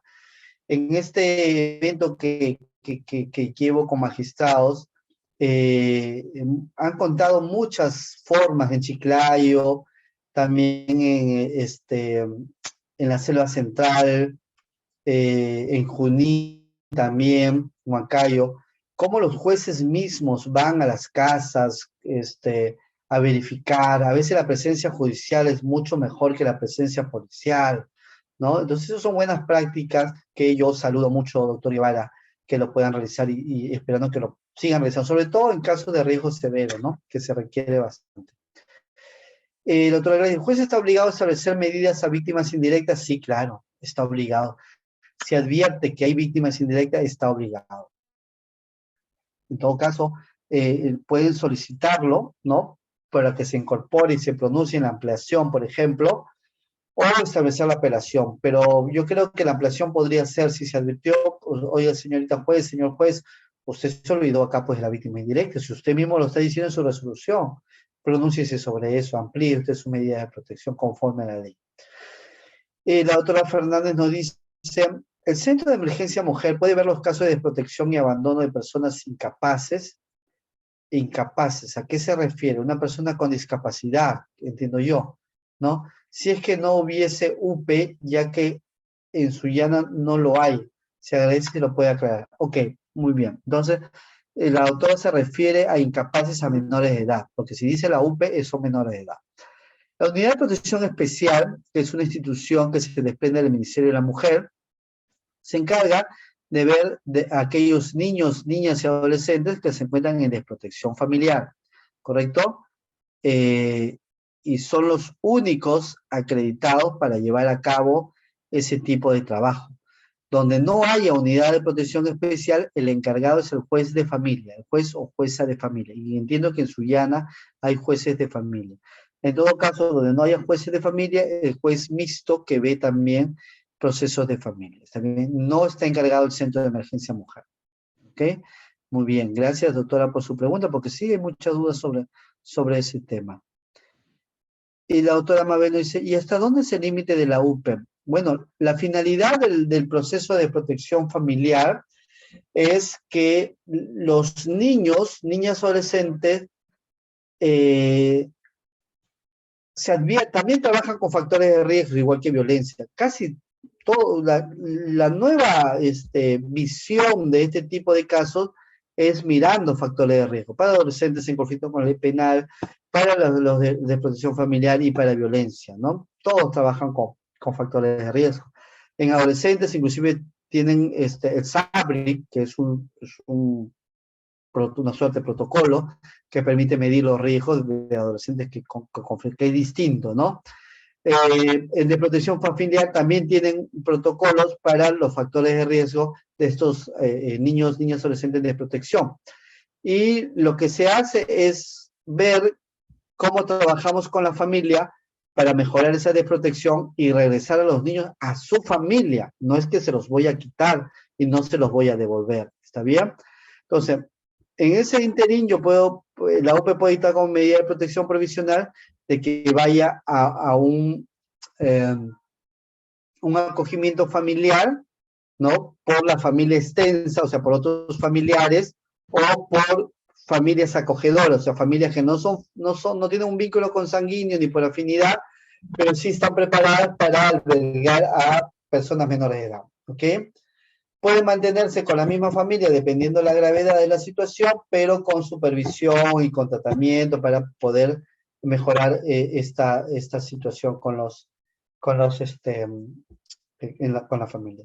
Si es que ya no se puede, ¿no? O sea, si no hay otra salida de manera muy excepcional y en última ratio, será el albergue institucional, en una institución, lo que nosotros llamamos el CAR, el Centro de Atención Residencial, ¿ok? Pero tampoco es que se vaya a quedar en el CAR. La finalidad del CAR es de que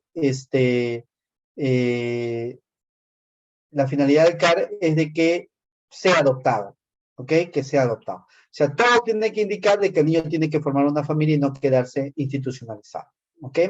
Gracias, doctora. Es muy interesante su pregunta. Igual situación, el juez de familia tiene la misma potestad cuando no haya UPE.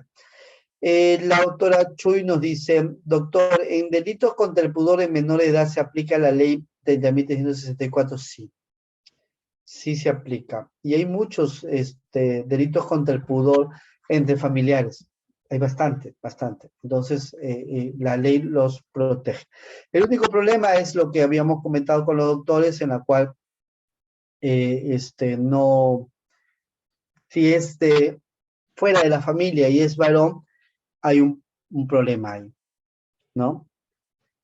Ok, doctor, aunque no haya vínculo, si es mujer, aunque no haya vínculo de familiaridad, se dicta la medida de protección, porque a la mujer se le proteja tanto en el ámbito público como en el privado, ¿sí? Si es varón, ahí está el problema, ¿no? Porque se le protege solamente en el ambiente familiar, pero en el ámbito público no se le protege. Desde mi punto de vista, debería protegerse porque es un menor de edad, ¿no? Mediante una interpretación sistemática de la norma, pero muchos colegas no coinciden con eso. Muchos colegas no coinciden con eso. User nos dice, el equipo disciplinario área psicológica determina que no presenta afectación psicológica, así como practicando el reconocimiento legal se ha establecido que no presenta huellas de lesiones traumáticas recientes en la agraviada. ¿Qué determinaría el juez hacia una denuncia con mentiras también dan credibilidad? Es que estos términos que ustedes utilizan a mí me sorprende bastante, porque con mucha ligereza dice falsos, mentiras, yo no sé dónde saca eso. Ok, voy a explicar. Un juez no determina si las partes han mentido o han falseado, ¿correcto? Esa es una apreciación. Lo que un juez determina es que no hay elementos de convicción. Yo sé que muchos docentes y doctrinarios van a hablar igual que ustedes, pero yo soy un juez. Tengo muchos años como juez y muchos años como fiscal. Entonces, yo utilizo los términos que corresponden. Entonces, ¿me genera convicción? No me genera convicción. Inclusive en el derecho penal es por falta de prueba. La víctima puede decir, ¿he mentido? Sí, puede decir. Esa es otra situación. ¿Está bien? Si ha mentido, puede ser procesada en un proceso civil y un proceso penal. Sí, también. El solo hecho de haber dicho ha mentido significa de que va a ser condenada en el fuero penal y en el fuero civil. No, porque hay elementos en cada uno y habría que ver por qué mintió, qué fue lo que pasó. Entonces, va a depender en el caso por caso. Entonces, quiero explicar eso porque, ¿por qué no coincido con ustedes, si ustedes me puedan comprender cuando hablan de falsedad o mentira? Es muy complicado. Y aún haya dicho esto es mentira, se presume pues inocente como todos, ¿no? Ok, es muy complicado. Entonces, ¿qué determina el juez? Hecha por una denuncia que no genera convicción, no dan credibilidad. Ok, así es la pregunta. Miren, el hecho que no haya afectación psicológica y reconocimiento médico legal no presente huellas, no significa que no va a haber un proceso de medidas de protección, porque en el Código Penal se establece las faltas, ¿ya? Diría un proceso por paletado, las faltas sin lesión, perdón, el daño sin lesión. ¿Qué quiere decir?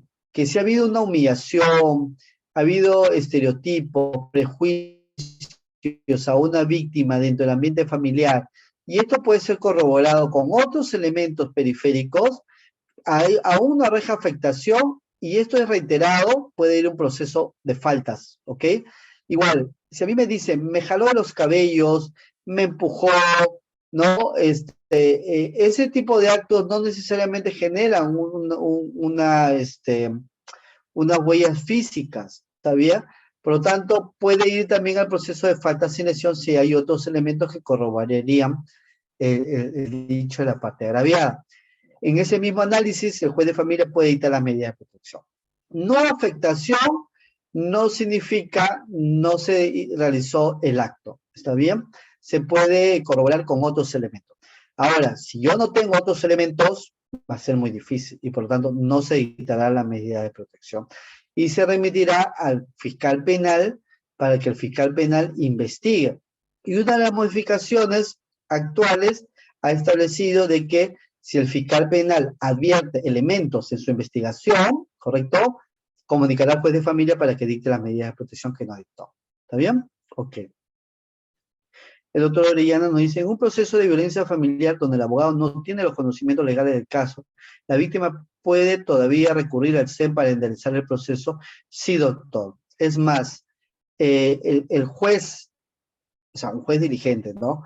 Que observa de que no hay una buena defensa, podría preguntarle a la víctima si es que considera continúe con ese abogado o se le designe uno del Centro de Emergencia Mujer, ¿no? Entonces, podría darse esta situación, pero habría caso por caso. Muy bien. Claro que el abogado del Centro de Emergencia Mujer entraría en la etapa que ha quedado, así simple y sencillo, porque así funciona el proceso. El doctor Helio confirma lo que estoy diciendo, ¿no? Dice, desde su punto de vista, sí puede el Centro de Emergencia Mujer ingresar, y señala también por sus conocimientos que hay muy buenos abogados del Centro de Emergencia Mujer. Sí, porque son abogados especializados, pues ellos llevan capacitación. Igual los abogados de defensa de víctimas, ¿sabes? Los abogados de defensa de víctimas también son muy buenos, me ha tocado dictar clase para ellos, y también son muy, muy buenos, así como los abogados de la defensa pública para imputados, ¿no? Hay muy, muy, muy buenos abogados que dejan, o sea, sustentan también que uno cuestiona el trabajo de fiscalía muchas veces, pero en toda institución siempre hay profesionales que dan la talla como hay profesionales que no, inclusive en el Poder Judicial, la policía, el Ministerio Público, entre todos, ¿no? Sí, siempre hay esa posibilidad. Muy bien, entonces los últimos minutos que me queda para yo no irlos aburriendo, estimados amigos y amigas. Uy, ya es mi única diapositiva. Entonces, lo último que se ha modificado en 2022-2023, que permite de alguna manera, de alguna forma, y ustedes verán, siempre es una ley pro víctima, porque lo que se quiere es prevenir. Es una norma de prevención, no es una norma que tenga que ver una situación en la cual ya la persona queda como condenada. Es una norma de prevención en el segundo nivel, ¿no? En el nivel secundario, si se podría decir, porque previenen nuevos hechos de violencia, mitigan hechos de violencia, pero no analiza el fondo del tema, no lo analiza, eso lo ven en otro proceso. Y entonces esta sería la última, o las últimas preguntas que responda. La doctora María dice, no estoy de acuerdo con la forma de trabajo de la UPE, en parte, ya que se estaría dictando medida de protección administrativa respecto a la separación del menor de sus padres sin haber realizado una evaluación adecuada, y peor aún la afectación a un menor de sus progenitores. Es una afectación grave que el mismo Estado causa en los menores. En mi opinión, se debe dar tratamiento psicológico a los padres de cómo corregir a los hijos, de no desarraigar a los menores de sus padres, que sabe cómo es un albergue, sabe lo peor que puede ser para ellos. Ok, vamos a aclarar acá, doctora María. Todo lo que usted me está diciendo lo hace la UPE, porque la UPE hace evaluaciones psicológicas, la UPE tiene su propio equipo, ¿ok? Hace evaluación psicológica, evaluación de trabajo social, evaluación psiquiátrica si es necesario, ¿no? Hace visitas inopinadas, ¿correcto? Y la UPE es la que más se opone a que ingresen los niños. Más bien son los jueces los que obligan a la UPE a que ingresen los niños a un albergue, ¿no? La UPE tiene claro que es última ratio. Ellos siempre buscan a la familia extensa, sea paterna, sea materna. Desde mi punto de vista, la ley está bien estructurada, la ley de protección familiar, y la UPE, si lo realiza de la manera adecuada, puede realizar un buen trabajo. Pero todo lo que usted está solicitando es el trabajo de la UPE, doctora. Es tal como lo viene realizando. Muy bien. La doctora Yanet nos dice, cuando la pericia psicológica de resultado es reacción ansioso situacional, es decir, no hay daño psicológico, si no hay otros elementos de comisión, al archivarse el caso de violencia, ¿se debe derivar al juzgado de paletado? Sí, porque es la misma situación de que puede haber un maltrato sin lesión, ¿no? Porque la reacción ansiosa situacional, ¿ya? Es eso, una reacción a un acto negativo por parte de una persona o a otra, pero no está considerado como un daño, menos como un daño penado en el Código Penal, ¿no? O sea, solamente está la afectación psicológica cognitiva conductual y el daño psíquico, nada más. Por lo tanto, puede ir aparentado. Ahora, el hecho que vaya aparentado no significa pues de que se vaya a ser condenado la persona, ¿no? O sea, igual tiene derecho a defenderse, el proceso de faltas es privado, no es público, y hay otras estrategias que se pueden llevar a cabo. Solamente es la remisión correspondiente, ¿ok? Se dan cuenta cómo hay cosas de que poco a poco vamos explicando y se puede ir comprendiendo, se puede ir entendiendo por qué los jueces reaccionan así, por qué los fiscales reaccionan de esta manera. Porque son cumplimientos de la ley y lo que establece la ley no es que sea descabellado, tiene mucha fundamentación. Lo único que se busca con esta ley es prevenir nuevos hechos de violencia. Nada más. Es una ley muy sencilla. No tiene una característica de generar pues una situación, porque ni siquiera determina responsabilidad civil, ¿no? Ni siquiera determina responsabilidad civil. Lo que pasa es que a nosotros los peruanos nos incomoda mucho la prohibición, ¿no? No queremos que nos prohíban tal cosa, ¿no? Son limitativas de derechos, son restrictivas de derechos. Bueno, en otros países están acostumbrados pues a que se les limite los derechos, por eso son eh, tan, tan ordenados, tan disciplinados. Nosotros no tenemos, nos gusta hacer lo que nos da la gana. Esa es la realidad. Disculpen ser tan coloquial, pero en otros países sí, pues, ¿no? Lo ven como algo bien para la sociedad. Si me prohíben es por algo bien para la sociedad. Acá no es tanto así. Pero bueno, de igual forma, siempre hay manera de contrarrestar aquellos casos que bien han señalado ustedes, se están aprovechando o haciendo mal uso de esta norma legal. Y en este diplomado ustedes lo van a poder observar porque vamos a hablar de otros temas, van a tener otros docentes también sobre otros temas, ustedes van a poder adquirir mayores conocimientos. Última pregunta, porque ya son las 10. Tanto el informe psicológico del CEN y la pericia del Ministerio Público tienen el mismo valor probatorio, correcto, tienen el mismo valor probatorio. Sin embargo, cuando el fiscal ordena nueva pericia, la víctima estaría revictimizando sin observar la ley, estaría revictimizando sin observar la ley. No podemos negar que es una facultad del fiscal solicitar una nueva pericia, no debería hacerlo, porque la ley lo prohíbe. Pero si lo hace, no invalida el proceso, ¿correcto? Pero sí es pasible el fiscal que lo hace de un proceso disciplinario, porque está incumpliendo la ley. Tendría que justificar por qué incumple la ley.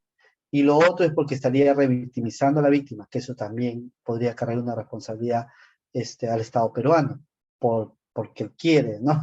¿Se dan cuenta? Sí es posible una investigación administrativa por incumplir la norma legal, sí que no está bien justificado, o sea, si es un capricho, si es arbitrario, ¿ok?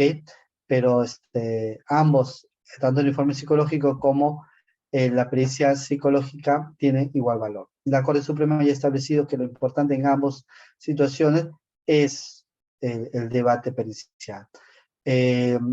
Hay muchos jueces, muchos fiscales que están cambiando su manera de pensar y están valorando, o en todo caso, teniendo en cuenta los informes psicológicos en la emergencia mujer, igual los jueces, pero va a pasar por una suerte de cambio de paradigma, porque no olvidemos de que antes los centros de emergencia mujer eran como una suerte de peritos de parte, porque actuaban a favor de las víctimas.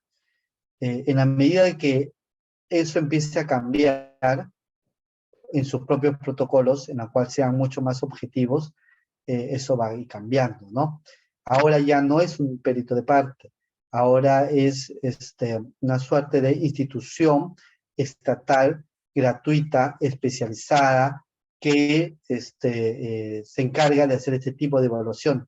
Y por lo tanto es perfectamente posible, porque eso también lo dice el Código Procesal Penal, de que se le pida su participación en la investigación. Dice el doctor Carlos, el doctor, ¿tiene la misma rigurosidad científica la pericia el informe psicológico del SEC? Claro, claro que sí. Miren, acá hay dos cosas muy importantes. La guía de protocolo de medicina legal tiene una técnica científica en la cual ellos han considerado es la mejor técnica que se debe de utilizar. Yo he leído la guía y podría discrepar en muchas cosas, ¿está bien? Sobre todo en lo jurídico, porque en lo científico, psicológico, no tengo esa capacidad, pero sí hay muchos expertos en psicología que han cuestionado la guía, ¿está bien? Eso no significa que la guía sea mala, es muy buena, ¿está bien? Es muy buena, pero puede ser mejor. El Centro de Emergencia Mujer tiene sus propios protocolos, sus propias guías y están basados también en técnicas científicas, ¿no? ¿Ok? También tiene su deficiencia. Yo no lo puedo negar, ¿está bien? Pero también es muy buena, ¿está bien? ¿Ok? Por lo tanto, no es una situación de que una es mejor que otra.